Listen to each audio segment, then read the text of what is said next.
1차 골목골목 경청 투어를 성공리에 마치고 어제부터 다시 2박 3일간의 2차 골목골목 경청 투어에 들어갔습니다. 2차에는 경기 남부와 충청, 전북을 찾아 소통과 통합, 또 치유와 민생의 행보를 이어나갈 예정입니다. 지금 오늘 이 순간에는 증평에서 국토 종주편 두 번째 일정을 소화하고 계십니다. 어제는 어린이날과 석가탄신일을 맞아 전통불교 진흥책과 어린이 맞춤 공약을 발표했습니다. 오늘은 청년 공약을 발표할 예정입니다. 이재명 후보가 현장에서 직접 시민의 말씀을 경청하고 꼼꼼하게 챙기면서 정책에 반영할 수 있는 방법을 고민하고 있는 만큼 앞으로 더 생생하고 살아있는 공약을 기대해 주셔도 좋겠습니다. 후보가 후보의 일, 국민을 위로하고 민생을 챙기는 일에 본분을 다하고 있습니다. 우리 선대위와 당에서도 우리가 할 일을 해 나가겠습니다. 사법부도 사법부의 일을 해야 합니다. 합법적인 선거운동 기간은 아직 시작되지 않았지만 불법 선거 개입과 위헌적 선거 방해는 이미 진행되고 있습니다.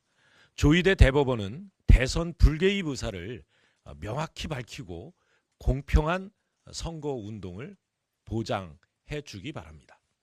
사법부에 대한 국민적 신뢰를 회복해야 합니다. 조희대 대법원은 제1야당의 대선 후보를 사냥하기 위해 적법 절차와의 원칙, 또 사법자제의 원칙, 정치적 중립의 원칙을 모두 버리고 민주국가의 주인인 국민의 참정권을 두텁게 보호하고자 하는 헌법 정신마저 무시하고 결국 사법 쿠데타의 길을 가고 있습니다. 법은 공정한 것도 중요하지만 공정해 보이는 것도 그 못지않게 중요하다고 했습니다. 5월 1일 조희대 대법원은 공정해 보이려는 최소한의 노력마저 포기했습니다. 제1야당 대선 후보한테도 이 정도로 막 나가는데 나를 재판할 때는 이재명처럼 하지 않으리라는 보장이 있을까? 이것이 일반 국민이 가지는 두려움입니다. 내란 세력의 가장 큰 폐해 중 하나는 대한민국 공동체의 민주적 기본 질서를 떠받치던 신뢰라는 사회적 자본을 붕괴시켰다는 점입니다.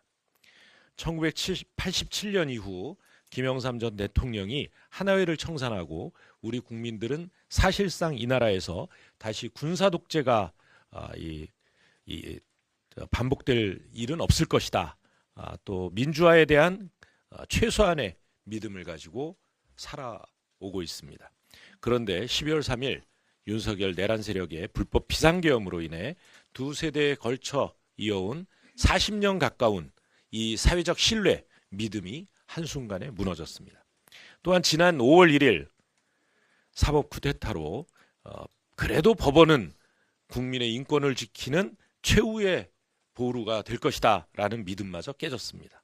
제1야당의 대선 후보도 저렇게 속수무책으로 당하고 있는데 힘없는 우리 국민들이야 오죽하겠습니까? 법원이 인권 최후의 보루가 아니라 인신의 자유와 참정권을 비롯한 국민의 기본권을 위협하는 조직의 최종 보스가 된 듯합니다. 극우 내란 기득권 세력의 준동으로 정부와 군대와 사법부에 대한 신뢰가 처참하게 무너지고 있습니다. 그 후과는 우리 사회 전체가 치러야 합니다. 그 비용이 걷잡을 수 없이 커지기 전에 조희대 대법원장은 돌아와야 합니다. 거듭 요청합니다. 5월 12일 공식 선거운동이 시작되기 전에 출마 후보들에 대한 선거운동 기간 중 잡혀있는 모든 공판 기일을 대선 이후로 미루십시오.